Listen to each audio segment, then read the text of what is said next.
pode entrar no Brasil Business Network com o rei do networking, Tom Rioch.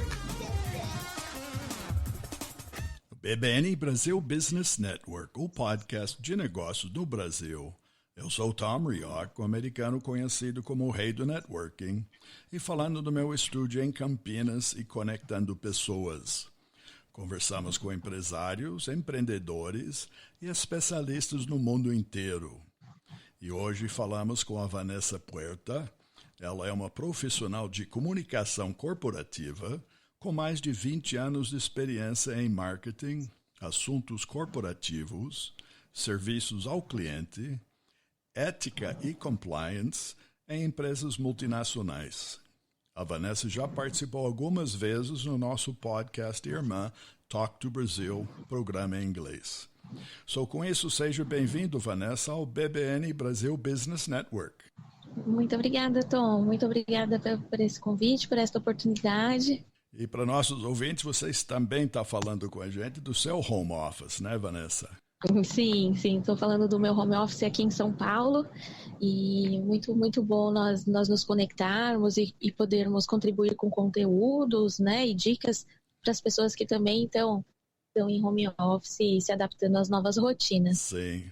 Bom, Vanessa, você me comentou sobre sua dissertação de pós-graduação, né? Você tem um mestrado em comunicação da Faculdade Casper Libero. E você mencionou um dos pontos. Esse ponto é a dificuldade do brasileiro em ter autogestão. Explica mais para nossos ouvintes. Isso mesmo, Tom. Bom, ano passado eu terminei a minha dissertação de mestrado, foi em comunicação e o foco foi em organizações multinacionais. E eu entrevistei brasileiros que trabalham no exterior e estrangeiros que trabalham no Brasil, todos gestores, né? Uhum. E o tema da dissertação central era falar sobre como as diferentes culturas interagem nesse ambiente multinacional em times locais ou times virtuais. Muitas empresas trabalham de forma virtual, né? Uhum. E um dos temas, uma das características que foi identificada tanto pelos estrangeiros quanto brasileiros foi a dificuldade da autogestão dos profissionais brasileiros, né? E aí eu achei que seria interessante a gente falar sobre isso nesse momento, que muitas pessoas que trabalham principalmente em empresas brasileiras não têm essa prática do home office, né? E as empresas não tiveram tempo de se planejar. Então eu acho que a gente tendo essa conversa falando sobre isso pode ajudar muitas empresas e muitos profissionais nesse momento agora, né, das quarentenas. O que você falou é importante, porque todo mundo foi meio, de uma forma forçada, ter que trabalhar em casa, tá? A minha realidade, eu sei a sua e outras pessoas. Há muitos anos eu já trabalho de casa, já tenho um home studio, né? Já estou gerando podcast e programa de rádio desde 2009. Então, para mim, isso é normal. Tá? Então não tem muita novidade, não tem no ambiente, tem um Wi-Fi, tem equipamento e funciona.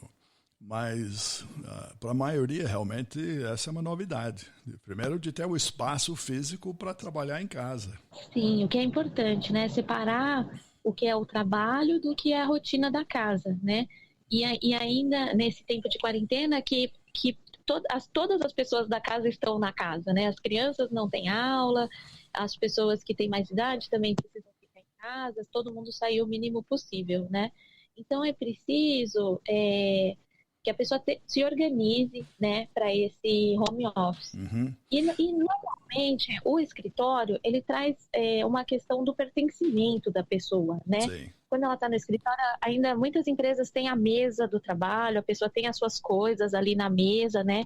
Muitos estão aplicando agora já as vaias rotativas, né? Uhum. Mas alguns ainda têm, então a pessoa precisa se sentir. Ela chega no trabalho, toma o seu café, socializa, já conversa alguma coisa de trabalho também ali nesse momento do café. E muitas pessoas no home office, ela acaba se sentindo sozinha e ela acaba se sentindo sem um direcionamento Sim. do trabalho, né? E aí é uma das questões que dificultam um pouco essa autogestão, né? Quando a pessoa está no escritório, ela tem todas as informações ali. Ela Sim. sabe onde estão as informações, tem acesso aos documentos, à rede, né? E ali, se ela tem uma dúvida, ela já pergunta ali, né? Ou para alguém da sua equipe ou para um gestor. Sim. Então, isso acaba ficando mais fácil. Quando a pessoa está em casa, ela precisa desenvolver essa autogestão de como ela vai conseguir as informações, se ela precisa telefonar para alguém, porque agora a gente manda muito WhatsApp e mensagem. Mas é importante pegar o telefone, né? E telefonar e Mas perguntar você e já falou resolver. o WhatsApp, vamos pegar isso como exemplo real, tá? Que já há muito tempo a forma de comunicação no Brasil tem sido isso, até empresas, contas de WhatsApp. Mas eu vejo o WhatsApp, ele é uma comunicação instantânea sem muito histórico, né? Então aquilo é momentâneo. Alguém faz uma pergunta, você responde, e amanhã você esquece até da pergunta e até da resposta, né? E tem uma certa dificuldade até de achar. E isto, no momento que nem hoje, e numa empresa, né, de uma forma normal, tem que guardar o histórico. Você trabalhou, você sabe isso do área de ética e de compliance. O compliance necessita ter registro, né? Sim, isso é muito importante, é verdade. E fica a conversa no WhatsApp, tem conversa que está no e-mail, tem conversa que está no WhatsApp, e quando a pessoa precisa buscar informação, ela não sabe onde está, não sabe se foi por WhatsApp, se foi por e-mail, e isso acaba até pela questão da produtividade, porque se você tem as informações centralizadas em um canal, você sabe onde estão as coisas, você não precisa ficar buscando, né, onde que estão as informações. Mas essa questão do brasileiro, que ele tem essa relação muito fluida com prazos e com tempos, né? Então, outras nacionalidades, alemães, europeus, né, americanos, eles têm a questão do prazo e do planejamento para eles é muito séria, né? E o brasileiro, ele vai meio que dançando conforme a música, principalmente quem é autônomo, empreendedor, é difícil colocar metas, né? É difícil também, porque a pessoa fica absorvida naquela operação do dia a dia, apagando incêndio, e o seu planejamento de longo prazo acaba ficando para depois, né? Até um dos meus entrevistados, ele é um americano que trabalha na área de desenvolvimento de softwares, de programas. Ele fala, eu sou contratado para softwares de resolver problemas, não softwares de inovação, de novos projetos, né? Então, isso também vai muito pela esfera pública também, né? O próprio ciclos políticos, ele não pensa no longo prazo, eles sempre pensam num prazo curto, né? E aí as agendas de inovação, da competitividade, acabam ficando para trás, né? E isso é uma questão que as empresas que conseguirem trabalhar isso, mesmo que ela está absorvida na operação, ela conseguir focar em inovação, nos seus projetos maiores, e com prazos, e se comprometendo com os prazos, né? Isso é bastante importante para o desenvolvimento até da internacionalização de empresas. Muitas empresas querem se internacionalizar, mas não focam nessa questão de que quando você fala com uma pessoa da outra cultura, um prazo é um compromisso, né? E aqui no Brasil, você sabe, vou te mandar semana que vem. Já não tem nenhum prazo certo. A semana que vem é que dia? É segunda, é terça, né? Então, acaba ficando mais complicado, né? Bom, voltando ao seu ponto na dissertação, é isso. Mas isso não é novidade, né? No meu passado como executivo, no parte corporativa, já há anos, era difícil você formar um time com esses conceitos que você falou, tá? De trabalhar remotamente ou de trabalhar sozinho, né? E muitas vezes, eu trabalhei em empresas multinacionais, tinha equipe que trabalhava no Brasil inteiro, então precisava ter uma forma de organizar, e que tivemos naquela época era por e-mail, né? Eventualmente telefonema, mas eram criar objetivos e deixar cada um literalmente tocar seu barco no local onde estava. Mas não era fácil achar pessoas que se adaptavam a isso. Vocês sabem, você está dizendo que os seus entrevistados até comentaram, isso continua recentemente a dificuldade de achar profissionais que sabem trabalhar dessa maneira. Sim, sim. Um dos meus entrevistados é um brasileiro que mora nos Estados Unidos. Uhum. A opinião dele, e eu acho que eu concordo com isso, e acho que você também, que conhece sobre educação, pode até comentar. Ele diz que aqui no Brasil ainda tem muitas aulas expositivas. Os alunos, desde a educação infantil, eles são muito reativos. São escolas inovadoras, estão implementando novos modelos pedagógicos por projetos. Lá nos Estados Unidos, desde pequenos, os alunos, as crianças, né, na escola, eles já aprendem as matérias, as disciplinas já são por projetos. Eles têm um cronograma, eles aprendem a fazer apresentação na frente desde o começo, trabalham em grupo, seguem já um cronograma das atividades que tem que fazer. Então, isso já desenvolve uma responsabilidade no aluno e um protagonismo, né? E isso vai se refletir lá na frente na empresa, né? Ele já vai saber como trabalhar em grupo, como ser um líder, como, né, montar um projeto com objetivos e o tempo de planejamento, né? Tem até um meme que circula na internet um projeto no exterior. Aí tem planejamento, execução, entrega.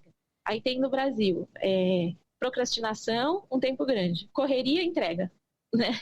Então é engraçado, mas né, sempre o pessoal fala sempre com emoção, né, a entrega, sendo que isso já vem, né, também historicamente, né, que o Brasil sempre teve empresas bastante rígidas, com o chefe, o patrão, né, e sempre obedecendo ordens, né? Uhum. É um sistema bem paternalista também, né? É o cenário do feitor, né? Isso é da cultura. Exatamente. Literalmente aquela visão de alguém que anda com um chicote e vai trabalhando, mantém a cabeça para baixo e não levanta muito só onda, obedecendo. Não. Só obedecendo, fazendo como foi falado, né? E aí as novas gerações, né, que já vêm com esse pensamento diferente, né, ainda acabam causando esses conflitos intergeracionais, mas eu acho que com o tempo a tendência é ir melhorando, mas ainda falta muito. As empresas precisam implementar práticas e treinamentos, né, para isso. Não, mas isso estende, estamos falando de escola e de empresa, e que a gente vê, quando eu criei o próprio BBN Brasil podcast, o ano passado, foi justamente alinhado isso, para criar uma plataforma em português, para entrevistar brasileiros, e iniciou muito na área dos startups, tá? Porque a tese que eu defendia, era que o próprio startup ele não sabe se vender, ele não sabe se comunicar, ele sabe fazer aquele que é o projeto dele. Mas no mundo lá fora, estamos falando do ano passado, o Venture Capital, tem a capital, tem o investidor. O investidor dava, que chamava o tempo do pitch, né? Era 5 minutos, ele queria ouvir a sua história em 5 minutos, com bastante objetividade. E o startup não tem essa capacidade, né? Não conseguia em 5 minutos dizer o que está fazendo. E isso frustrava as pessoas lá fora. Então, já antes de criar a BBN Brasil, e você, como eu falei, você participou muito no Talk to Brazil. Talk to Brazil, entrevistando em inglês há muitos anos, essa era a constatação das pessoas, né? A falta do que eles falavam, falta da objetividade do brasileiro. Tá? Isso, é outra questão. Essa é a realidade. A comunicação indireta, é a comunicação indireta, né? Sim. É muito prolixos, muitas palavras para explicar uma coisa, não tem muita objetividade, né? Nos outros países que a comunicação é direta, é isso, é aquilo, né? Sem ficar dando voltas, né? E sem muito falar do passado, eles querem saber o que você vai fazer amanhã. E qual é o valor que seu projeto traz Porque até para mim, a entrevista que eu fiz ano passado não resolve muito amanhã. Então, o que nós temos que falar? Então, nessa nossa conversa hoje as dicas que você pode dar para as pessoas ouvindo, para aprender a ser mais objetivo na comunicação. O que você diz? Então, para as pessoas que estão em home office, para os gestores, né? As empresas não tiveram tempo de se planejar antes, de fornecer um treinamento, políticas claras, né? De home office, que é o que seria o ideal, né? O mundo ideal. Então, para os gerentes, eu acredito que fazer um check-in diário com sua equipe, liga, conversa, vê como que está a demanda da pessoa, também estabelecer regras claras nas tarefas do dia, da semana, o que cada um tem que saber. Nesse momento é preciso empatia também, né? Uhum. As pessoas estão com criança em casa, os seus ajudantes domésticos não estão em casa, né? Ou não devem estar, pelo menos. Então, é uma rotina diferente, né? Então, ter empatia pelas pessoas, entender que todo mundo está se organizando, né? Uhum. Todo mundo está nessa tentativa, ter confiança, né? Na equipe, ter confiança que as coisas vão melhorar. Isso é uma fase, né? Uhum. A gente está vivendo uma fase e depois tudo volta ao normal, Uhum. né? E para o profissional, manter seus horários, manter a rotina. Todo mundo fala isso, mas é uma verdade.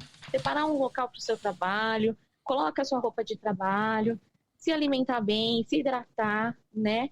E, assim, de ambos os lados, gerentes e equipe, se antecipa os problemas. Não espera que chegue um problema. Se antecipa, olha, pode ser que aconteça tal coisa, preciso de tal informação, não estou conseguindo, não sei onde tem, como obter essa informação. Uma comunicação direta, uma comunicação aberta, isso vai desenvolver a confiança de que todos estão trabalhando para continuar rodando, né?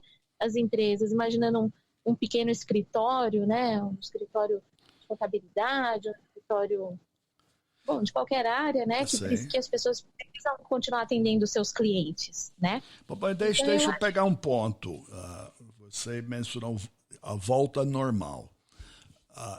Minha sensação é que não vai ter mais normal. Tá? Então, de criar uma expectativa que um dia as coisas voltam ao normal, eu acho que isso não é verdade. Porque nosso normal, nosso futuro vai ser totalmente diferente do nosso passado. Depois desse realinhamento planetário, da quarentena, dos efeitos do vírus, o mundo vai ser outra. O mundo jamais, na minha opinião, vai voltar como era antes. Então, não existe aquele normal. Vai existir uma outra coisa que está em formação. Então, eu acho que essa aprendizagem de trabalhar de forma diferente constantemente é uma necessidade agora. Sim, eu concordo com você. Quando eu falo normal, na verdade, é as aulas voltarem, as pessoas voltarem a circular, mas eu concordo totalmente. Os formatos de trabalho, e eu acho que os seres humanos, tanto do lado humano quanto do lado profissional, vão poder mudar, né? Quantas empresas já estavam pensando em formatos de home office e nunca tiraram, né, esse projeto para pôr em prática, e agora tiveram que forçosamente colocar em prática, né? Então, eu acho que já estão saindo estudos da poluição do ar, do trânsito, né? Então, eu acho que vai ser uma... Mobilidade urbana assumiu uma dimensão diferente hoje. Exatamente. Então, eu concordo completamente. Tanto do lado humano quanto do lado profissional, nós vamos ter muitos aprendizados e muita coisa vai mudar, muitas práticas vão ser implementadas, empresas que exigiam que leve tal documento impresso, né? O próprio atendimento público também, que você tem que levar tantos de documentos impressos. Então, eu acho que tudo isso, todo mundo pode observar que é possível fazer diferente, né? E até as questões do poder, né? O poder que eu detenho de decidir se isso ou aquilo, essa impermanência, né? Vai trazer também novas relações aí desse poder, né? Bom, esse ponto acho que é o crucial, né? De achar uma forma, até que você falou, os próprios leis de trabalho aqui no Brasil não favoreciam o trabalho à distância, mas isso também está mudando rapidamente, né? Então, a forma de administrar, a forma de remunerar, tudo isso era vamos dizer, até o fim do ano passado era uma realidade, hoje já é outro. E nesse aspecto também eu não vejo a volta, né? Porque essa de acostumar dessa nova realidade vai se tornar a nova norma. E a parte legal disso, legal no sentido que é bom, você sente isso, né? Tem muita gente que tem uma convivência com os filhos que não tinha antes. Conhecer o outro, passar tempo junto, né? Sim. Usar esse tempo junto, que antes, se você tinha um tempo, era para sair, né? Ou para fazer alguma coisa fora. E quando você está junto e em casa, Sim, né? sim. É uma realidade diferente. Mas falando das empresas da CLT, muitas empresas ainda se prendem no controle, né? E a empresa ela ainda consegue ter os seus controles pelo próprio sistema, quando a pessoa faz o login da sua senha no computador, né? Então, empresas que ainda se prendem nisso, que tem que passar cartão de ponto, não é? Existem muitos novos formatos das empresas verem a produtividade aí da pessoa, né? Então, eu acho que isso acaba sendo mais importante do que simplesmente passar um cartão de ponto. A produtividade que você falou, acho que é primordial, porque na realidade anterior, pega São Paulo, onde você mora como exemplo real. A maioria das pessoas levam, em média, 2 horas para chegar ao trabalho, né? Se tem gente que leva 4, tem gente que leva 15 minutos, mas isso de ir e voltar. As pessoas estão recebendo uma premiação de ficar em casa de 2 a 4 horas por dia. Sim, exatamente. Podem produzir mais, têm mais disposição, as pessoas já chegavam cansadas no trabalho, né? Sim. E sem falar da qualidade do ar, novos formatos vão vir, as empresas vão aprender a se e como vai ser feito tudo isso, né? Realmente, tem o antes e o depois dessa. Bom, o depois vai ser uma outra novidade. Acho que isso tem que ser nosso preparo, é isso? Exatamente. Então você já vai estar pronto, momento... você vai estar pronto para fazer uma autodissertação. Ah, sim, certamente para o doutorado vai ter muito material, viu? É verdade. Acho que esse é um momento de reflexão, de todo mundo se conhecer mais, tanto do lado profissional quanto do lado pessoal. Sim. Gastar tempo junto, sabe? Aquele tempo que a gente não tinha. Usar agora esse tempo para rever, repensar. E os gestores também, para ver novos formatos, né? E novas formas de atender o seu cliente. Quantas empresas de restaurante, lanchonete, fazendo formatos de entrega, né? Então, eu acho que são oportunidades para todos precisam... Não, para profissional, também... é você e todos. Isso abre, porque o mundo amanhã vai ser muito mais empresas multinacionais, tá? Seja na Europa, Estados Unidos, Ásia, África, procurando novos negócios. Isso vai ser a nova norma, né? Todo mundo procurando reaquecer as economias. Então, e o Brasil continua sendo um país de oportunidade. Mas para os profissionais tem que estar adequado, né, e preparado e capacitado para poder se inserir novamente nessa parte de internacionalização. Porque acho que isso vem muito mais forte no futuro. Mas para profissionais que estão prontos. Exatamente. Vai ser preciso se reinventar, vai ser preciso estabelecer metas, ter uma cultura de inovação, de competitividade, compromisso real, né? Parar de dançar conforme a música e realmente ir atrás dos objetivos, estabelecer essas metas para se inserir nesse mercado internacional, porque quando a economia retomar, e isso é global,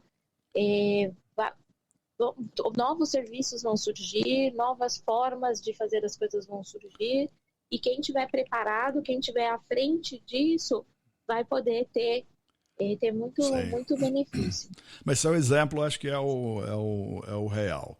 Na parte da autogestão, na sensação de dançar conforme música, talvez o novo aprendizagem não é de esperar a música, é de começar a tocar música para fazer os outros dançarem. Exatamente. Impor o ritmo, né? Sim. Impor o ritmo da música e seguir, não deixar o ritmo se perder. Sim, isso é o líder, né? Líder nesse processo. Bom, Vanessa, nós vamos ter que encerrar, estamos chegando no fim do nosso programa hoje, mas quero agradecer seu tempo, participar já seu dia da manhã em São Paulo, compartilhar o tempo com o filho, e vamos voltar a falar desse assunto, porque também não, eu acho que a nova norma, como eu falei, nós vamos passo a passo conversar mais, pode ser? Sim, com certeza, Tom. Muito obrigada por essa oportunidade, é sempre um aprendizado grande conversar com você. Espero que as pessoas tenham esse tempo mesmo de reflexão para poder se reinventar, empresas e indivíduos. E, por enquanto, o importante é ficar em casa, manter a saúde, se alimentar bem, se hidratar, se cuida também por aí. E a gente vai se falando. Muito obrigada. E continua sorrindo como você sempre fica sorrindo, não é isso, Vanessa? Isso mesmo, isso que é importante. Então, muito obrigado. E para nossos ouvintes, Vanessa, eu vou soletrar o nome dela, é Vanessa, e Puerta, é Puerta. Então, você vai achar mais sobre Vanessa Puerta no LinkedIn, então onde também está como Vanessa Puerta. Agradecemos vocês, ouvintes. Podem seguir entrevistas passadas e futuras no BBN Brasil Podcast no nosso site, que é bbnbrasil.com. O Brasil é brasil.com. Ou principais plataformas como Spotify, Apple Podcast e Podcast Addict. O BBN Brasil Podcast é um oferecimento do Focus ME Market Intelligence. Eles são especialistas em pesquisa no mercado do setor agrícola. Mais informações no site www.focusme.com. Obrigado pela audiência e até o próximo encontro aqui no BBN Brasil Business Network. Obrigado por entrar no Brasil Business Network com o rei do networking, Tom Rioch.